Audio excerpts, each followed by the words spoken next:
어쩔 수 없는 사실이지요. 망하는 사람이 있고 복을 받는 사람이 있습니다. 지금 똑같이 이 자리에 앉아 있지만 점점 망하게 되는 사람이 있고 복을 받게 되는 사람이 있다는 것입니다. 본문은 그것이 그 사람의 자세에 의해서 결정된다는 것을 알게 해줍니다. 중요하니까 큰 소리로 따라해 볼까요? 그 사람의 자세에 의해서 망하게 되고 그 사람의 자세에 의해서 복받게 된다. 오늘은 이 부분에 대해서 집중해서 말씀을 전하려고 합니다. 또 노아가 받은 형벌에 대해서도 말씀드리도록 하겠습니다. 아들인 함이 아니라 노아입니다. 노아는 어떠한 형벌을 받았을까요? 잘 들으셔야겠죠? 그런데 우리가 함께 읽은 본문 말씀은 아버지의 하체가 나오는 등 내용이 좀 읽기가 거북스럽습니다. 어떤 유명한 목사님의 경우 아버지의 하체를 보았다는 것을 고의로 하체를 드러낸 것이라고 하면서 성적인 관계를 맺은 것으로 해석하시는 것을 들은 적이 있습니다. 물론 저는 동의하지 않습니다. 그러나 이러한 식의 거북한 이야기가 성경에 자주 등장하는 것은 부인할 수 없는 사실입니다. 맞죠? 근데 왜일까요? 왜 멋진 이야기가 아닌 거북스러운 이야기가 나오는 것일까요? 그 이유는 성경은 교훈을 주는 것에 목적하기보다는 본질을 가르쳐 주는데 더 큰 무게를 두고 있기 때문입니다. 인간이 무엇이고 왜 그렇게 하는 것일까? 이러한 본질을 가르쳐 주는데 성경은 더 큰 무게를 두고 있다는 것입니다.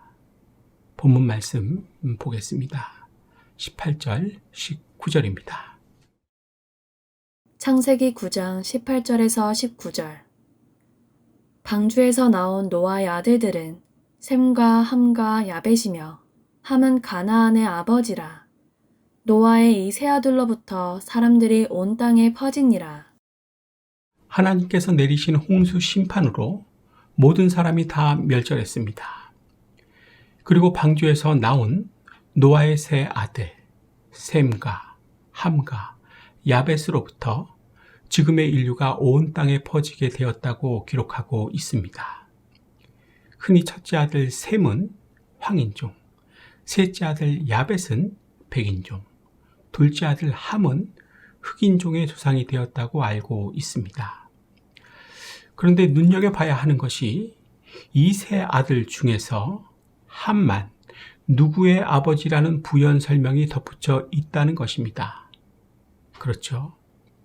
이것에 대해 주경 신학자들은 다음과 같은 두 가지 견해를 보입니다.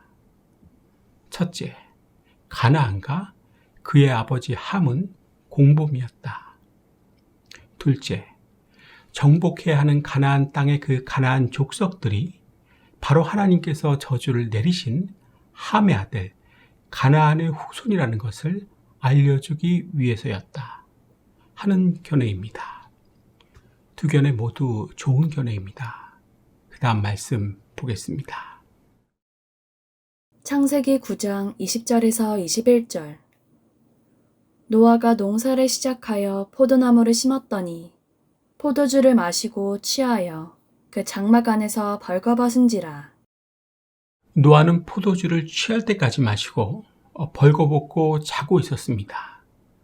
자기조절 능력을 상실했다는 것입니다. 이런 노아에 대해 같은 창세기 6장 9절에서는 노아는 의인이요 완전한 자며 하나님과 동행하는 자라고 가르쳐주고 있습니다. 중요한 것은 이러한 사람이라도 어처구니 없는 실수를 범할 수 있다는 것입니다. 그 시작이 무엇이었습니까? 자기조절 능력을 상실하게 만든 술입니다. 포도주를 만들면서부터 한 잔, 두 잔 별거 아니라고 생각하고 마신 술이 결국에는 아들과 손자를 모두 하나님께 저주받게 하는 그래서 망하게 하는 다리를 놓게 한 것입니다. 토요일에 술 마셔 버릇하지 마십시오. 예배 망하고 인생 망하게 됩니다. 상습적으로 토요일에 술 마시는 분이 있는데요. 지금 예배 망하고 인생에 망할 준비 작업을 하고 있는 것입니다. 왜 선교사님들이 들어와서 우리나라 사람들에게 유독 먼저 금한 것이 술인지 생각할 필요가 있습니다. 술에 관해 성경은 아주 명백하게 기록해 놓고 있습니다. 짧게 보겠습니다. 민수기 6장입니다.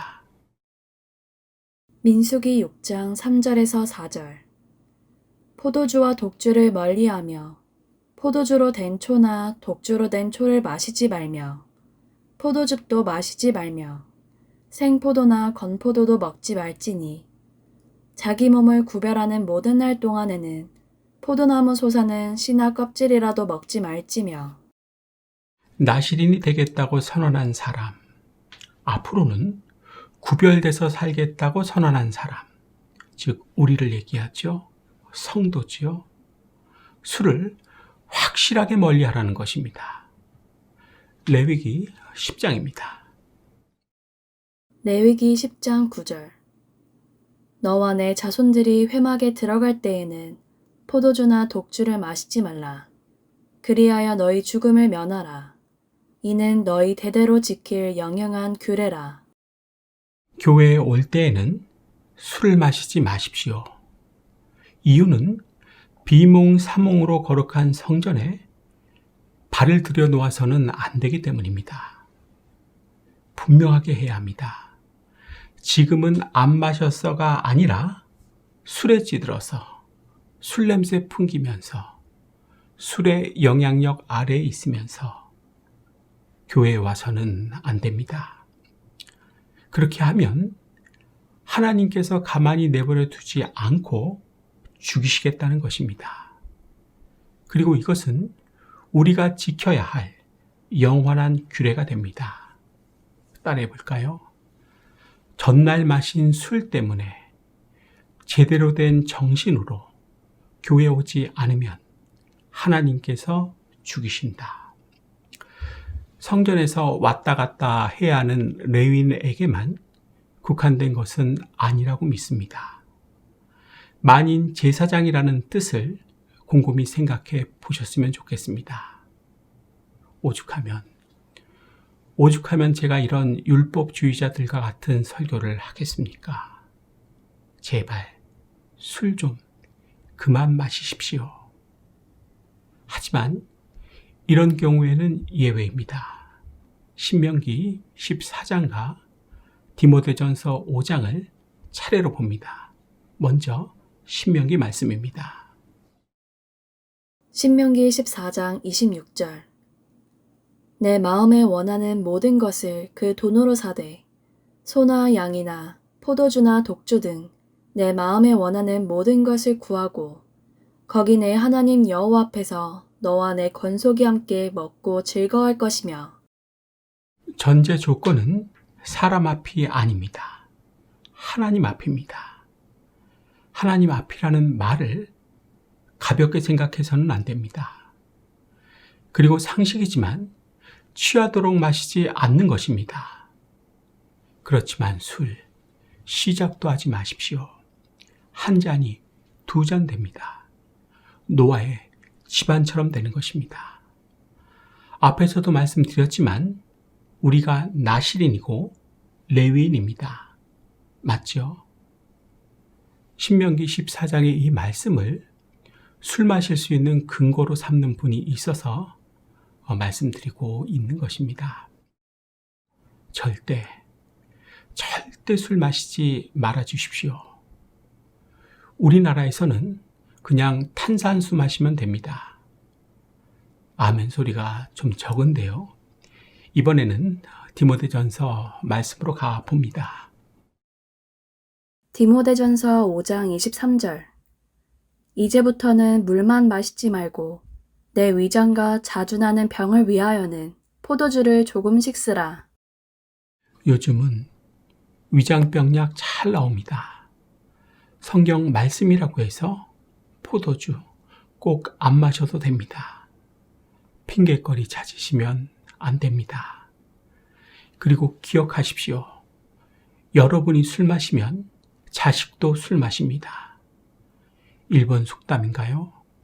잊혀지지 않는 속담이 있습니다. 따라해 보시면 좋겠습니다. 아들은 아버지의 등을 보고 자란다. 삶은 답습된다는 것입니다. 보는 대로 자란다는 것입니다. 본대로 산다는 것입니다. 쉽게 부전자전이라는 것입니다. 이 진실 절대 잊지 말고 사실 수 있기를 바랍니다. 그 다음 말씀 보겠습니다. 창세기 9장 22절에서 23절. 가나안의 아버지 함이 그의 아버지의 하체를 보고 밖으로 나가서 그의 두 형제에게 알림해 셈과 야벳이 옷을 가져다가 자기들의 어깨에 메고 뒷걸음쳐 들어가서 그들의 아버지 하체를 덮었으며 그들이 얼굴을 돌이키고 그들의 아버지의 하체를 보지 아니하였더라. 함이 그의 아버지의 하체를 보고 밖으로 나가서 그의 두 형제에게 알림해. 함은 자기 아버지의 하체를 봤습니다. 그런데 문제는 부정적인 시선으로 봤다는 것입니다. 따라해 볼까요? 함은 자신의 아버지의 하체를 부정적인 시선으로 봤다. 그래서 두 형제에게 폭로하러 간 것입니다. 자신이 얼마든지 덮어줄 수 있었는데도 폭로하고 알리고 싶었던 것입니다. 그 바탕에는 아버지에 대한 시선을 살아오면서 부정적으로 가져온 것입니다. 이런 부정적인 시선을 가지고 있는 사람이 하고 살게 되는 것이 바로 폭로이고 다른 말로는 고발입니다. 간단한 예를 하나 들어보겠습니다. 회사의 사장님의 비리를 폭로하고 고발한 직원이 있다고 칩시다. 왜 그렇게 한 것입니까? 사장님에 대한 부정적인 시선이 있었기 때문입니다. 반대되는 시선, 즉 긍정적인 시선이 있었다면 절대 이런 일은 못합니다. 맞죠?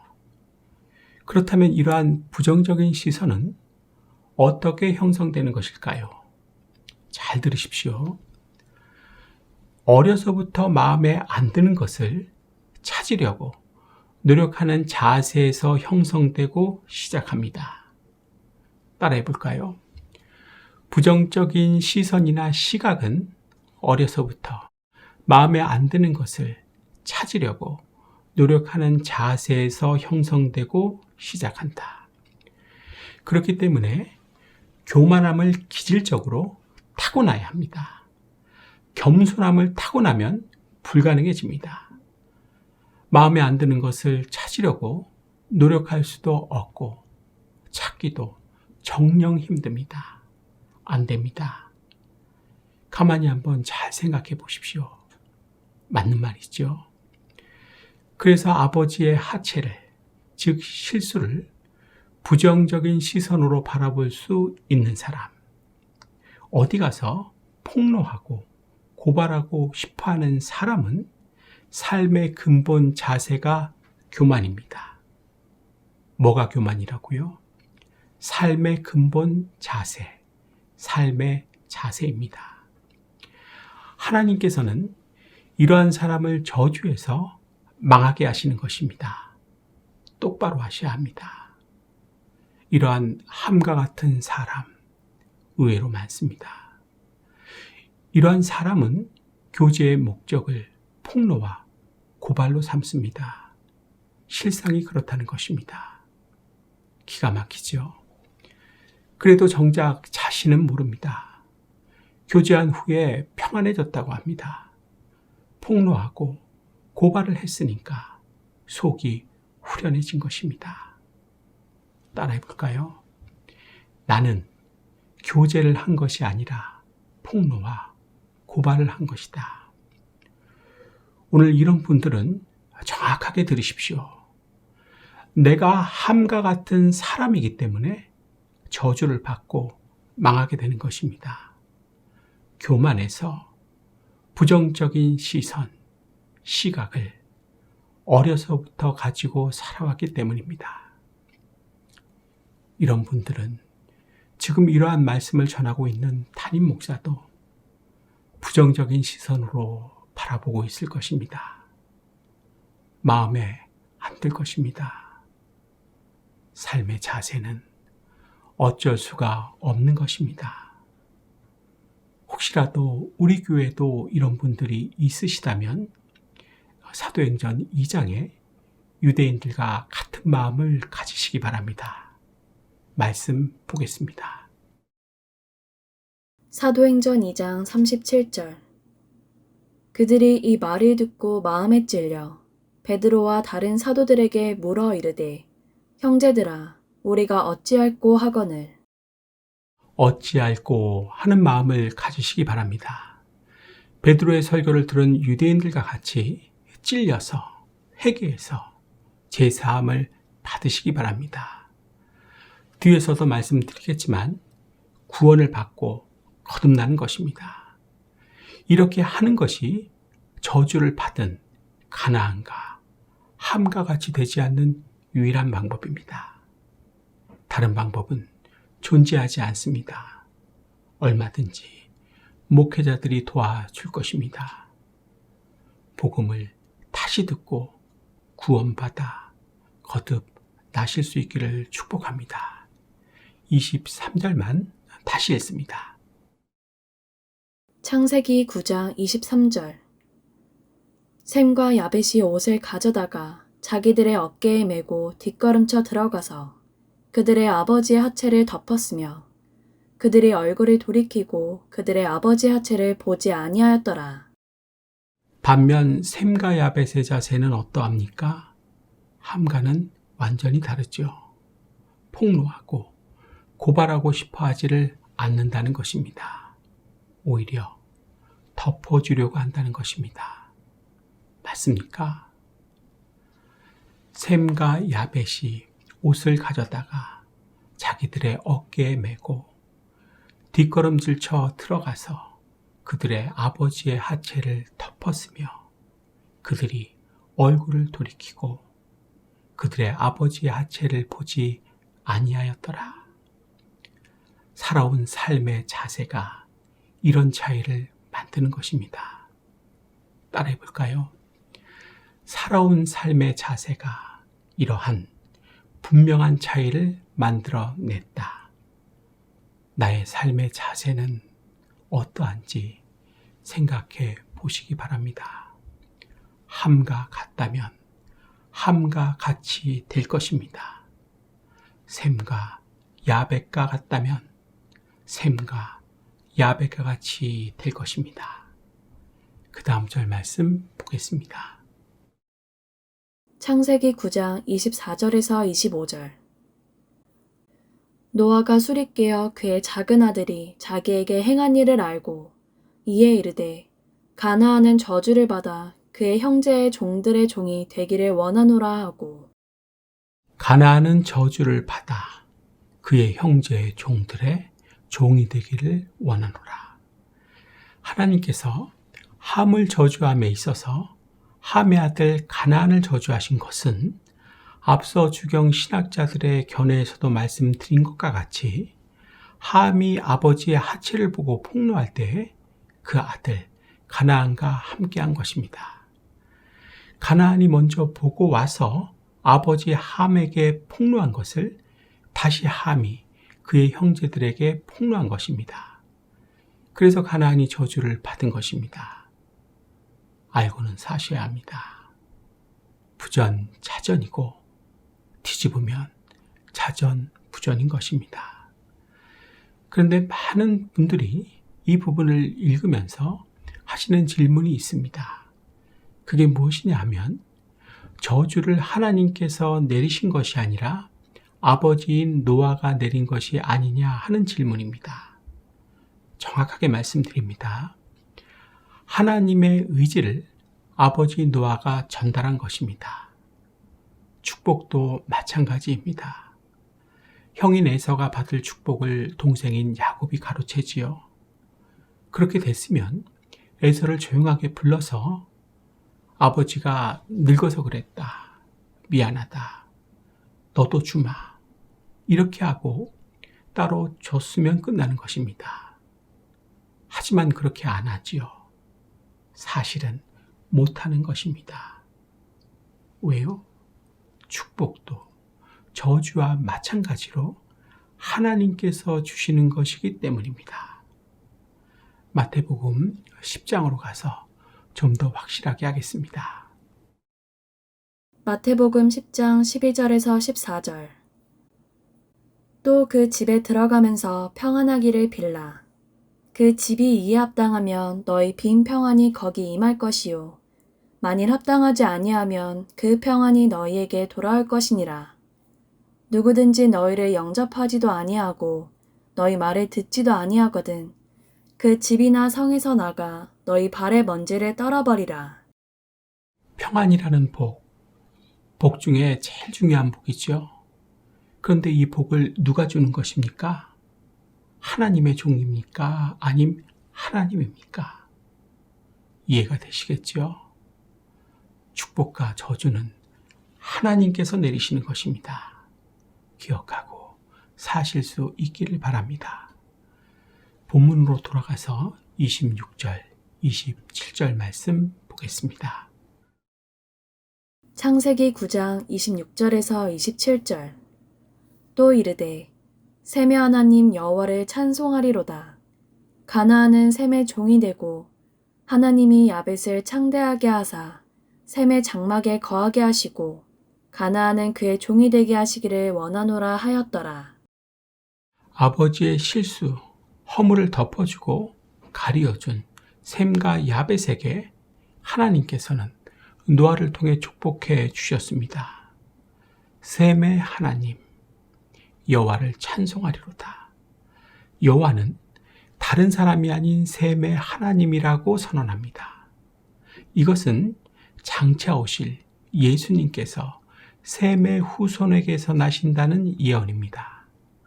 진짜 이 예언대로 셈의 후손인 아브라함을 택하셔서 믿음의 조상이 되게 하시고 그의 후손에게서 그리스도이신 예수님을 나게 하신 것입니다. 참으로 감격스러운 축복이지요. 하나님이 야벳을 창대케 하사 셈의 장막에 거하게 하시고 하나님께서는 야벳의 후손인 백인종들을 창대케 하시는 복을 주십니다. 그리고 이들이 기독교라고 하는 영적 축복의 장막에 거하게 하셨습니다. 사랑하는 여러분, 이렇게 복을 받는 사람과 저주를 받아서 망하게 되는 사람의 차이가 무엇인지 생각하고 살아야 합니다. 그래서 오늘 이런 말씀을 내가 듣게 하신 것입니다. 그 차이 무엇입니까? 삶의 자세, 사는 근본 자세입니다. 셈과 야벳과 같이 덮어주려고 가려주려고 하는 사람, 실수와 허물을 보지 않으려고 하는 사람, 긍정적인 시선을 가지고 이렇게 사는 사람을 하나님께서는 복 내려주십니다. 축복해 주십니다. 하지만 기질적으로 교만하게 태어나서 부정적인 시선을 가지고 아버지의 하체임에도 불구하고 아버지의 실수, 허물임에도 불구하고 폭로하고 싶어하고 고발하기 좋아하는 사람은 반드시 하나님께서 저주를 내리시고 망하게 하시는 것입니다. 제가 질문을 드리겠습니다. 솔직하게 한번 대답해 보십시오. 나의 삶의 자세는 어떠하십니까? 어떻게 사십니까? 어디 가서 누군가의 실수를, 허물을 폭로하고 싶어 하지 않습니까? 고발하고 싶어 하지 않습니까? 마음에 정말 안 들지 않습니까? 구원받고 거듭나십시오. 그래야 삶의 자세가 변합니다. 삶의 근본 자세가 바뀔 수 있다는 것입니다. 거듭난다는 뜻은 다시 새롭게 태어난다, 새 사람이 된다는 뜻입니다. 마지막 말씀 보겠습니다. 창세기 9장 28절에서 29절. 홍수 후에 노아가 350년을 살았고 그의 나이가 950세가 되어 죽었더라. 하나님께서는 노아를 징계하셨습니다. 그의 중조부인 에녹이나 엘리야처럼 죽음을 보지 않고 직접 하늘로 데리고 올라가지 않으셨습니다. 950살까지 살게 하셨습니다. 마지막 숨이 다하는 날까지 기억이라는 형벌을 내리신 것입니다. 아들과 손자가 모두 자신의 하체를 보고 저주를 받은 기억입니다. 노아는 죽는 날까지 끝까지 이 기억을 안고 살아야 했습니다. 아들과 손자에게는 이 기억을 주고 살아야 했습니다. 차를 마시면서도 울었을 것입니다. 길을 걸으면서도 울었을 것입니다. 가슴이 미어지고 터질 것만 같았을 것입니다. 숨을 쉬는 것 자체도 사치라고 생각했을 것입니다. 이 세상 아버지가 받을 수 있는 가장 크고 무거운 형벌을 받은 것입니다. 세상에서 가장 슬픈 아버지가 된 것입니다. 이제 말씀을 마치려고 합니다. 삶의 자세, 나의 삶의 근본 자세를 한번 생각해 보십시오.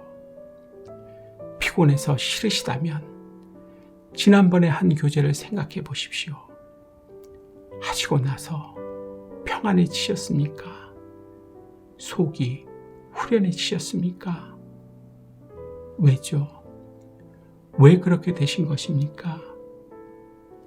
솔직히 그 교제, 덮고 가리어주는 것이 목적이었습니까?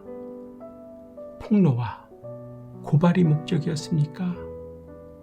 이도 저도 아니라면 원동력은 똑같은 자랑이 목적이었습니까?